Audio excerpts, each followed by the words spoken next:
La Organización Panamericana de la Salud estableció una comisión sobre salud mental y COVID-19.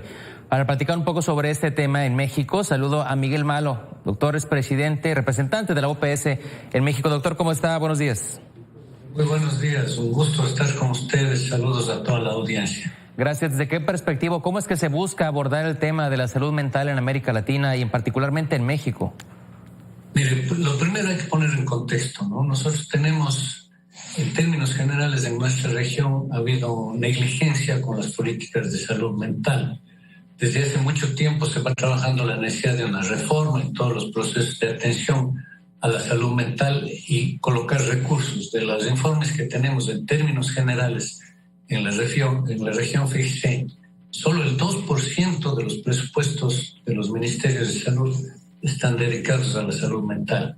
Y todavía más, de ese 2%, el 80% en hospitales psiquiátricos.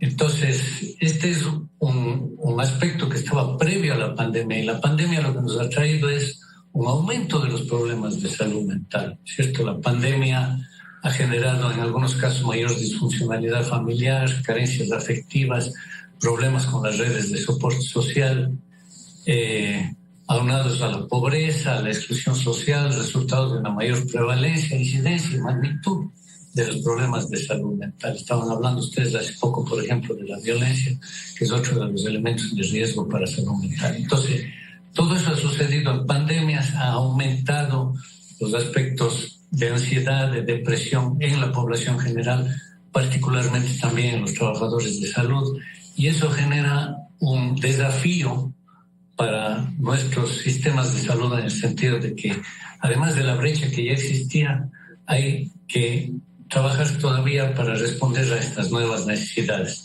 Es por eso que la OPS generó esta comisión que tiene como objetivos asesorar para dar respuestas institucionales a estos nuevos desafíos de salud mental, ¿no? Desarrollar orientaciones para apoyar a los estados en lo que pueden ser las políticas y servicios de salud mental, y tienen que producir un informe que contenga recomendaciones claves al final para mejorar la salud mental en la región de las Américas.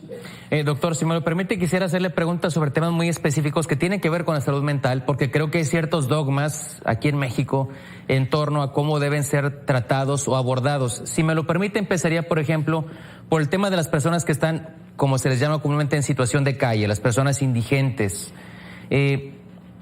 ¿Cuál es el trato recomendado o cuál es el procedimiento ideal según la OPS para atender a estas personas? Veo muchas personas actualmente en situación de calle, como se les llama, que pues están pidiendo dinero en los cruceros, en otros casos incluso pues atacan obviamente por las mismas condiciones mentales que padecen a otras personas. ¿Cuál es el procedimiento recomendado o qué es lo ideal para atenderlas?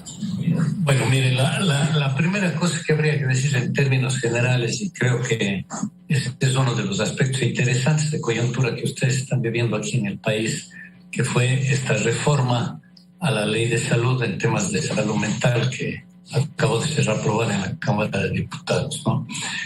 La primera cosa, las personas que sufren problemas mentales en su absoluta mayoría no son violentos.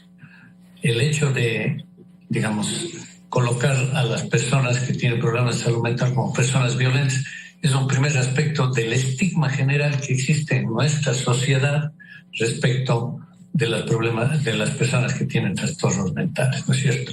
Cuando estamos hablando de personas en situación de calle, estamos hablando de personas con altísima vulnerabilidad para todo, ¿no es cierto? Y uno de los problemas, obviamente, trastornos mentales, sobre todo uso de sustancias adictivas, ¿no? Claro. Entonces, la primera cosa va en ese sentido. Luego, obviamente que tiene que ser un abordaje de carácter integral que trate de recoger todos los aspectos que tienen que ver con la fragilidad y vulnerabilidad de esas personas, ¿no?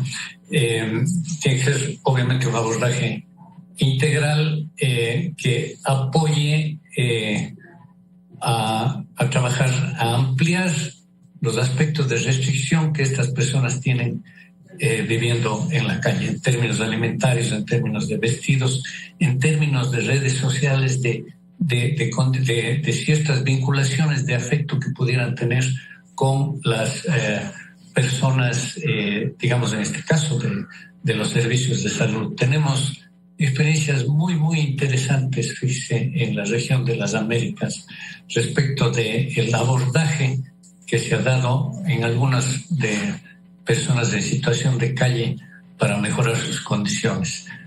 No sé si tendremos tiempo, pero tengo una cosa incluso anecdótica en el caso del Perú, que fue muy, muy interesante, de cómo el abordaje apropiado, pensando en respetar los derechos humanos de estas personas que están en situación de calle, consiguió resolver una situación de un desaparecido hace 30 años de su familia que estaba viviendo en situación de calle en el Perú, ¿no? Es decir, yo creo que en términos generales es eso, pero lo que yo quisiera insistir es la necesidad de que la sociedad, las personas, la comunidad rompa estos estigmas respecto de las personas que tienen trastornos mentales.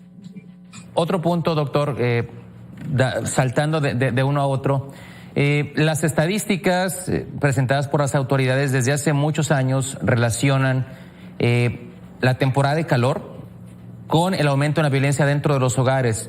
¿Hay algún, más allá de la estadística, hay también algún dato clínico que respalde esto o es simplemente una coincidencia? No,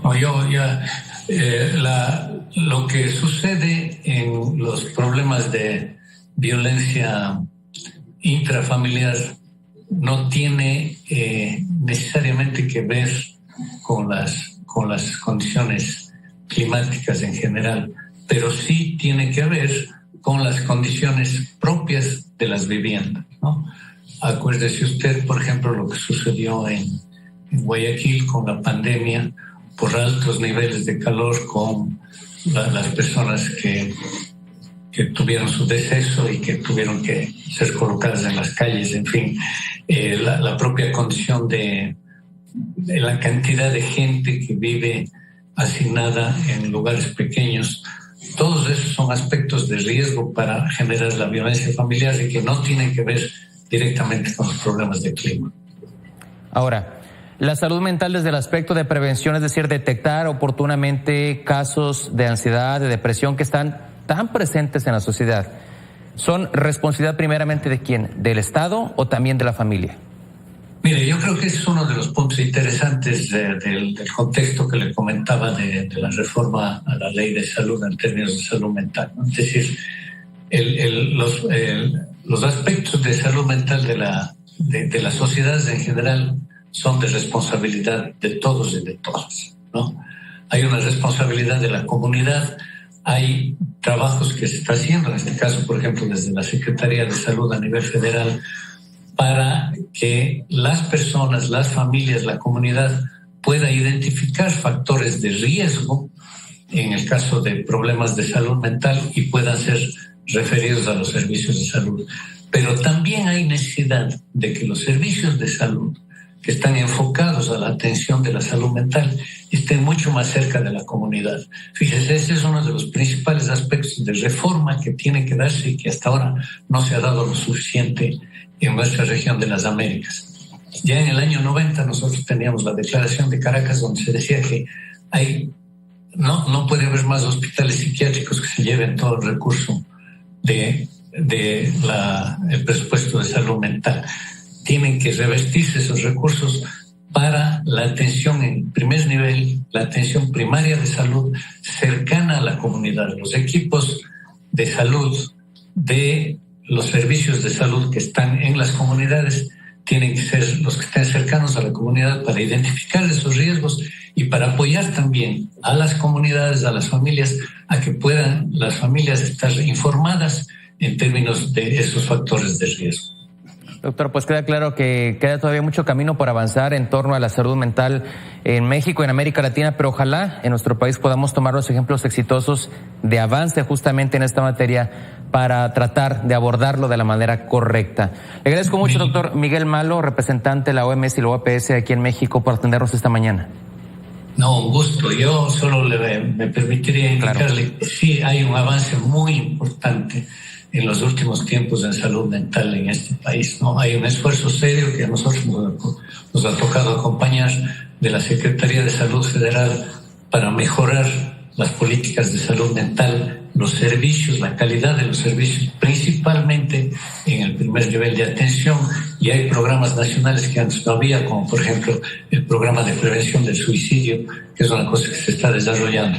Hay mucho que hacer todavía, pero hay avances muy importantes de los últimos tiempos que se han dado en México. Bien, lo reconocemos también, doctor. Le agradezco mucho. Un gusto estar con ustedes.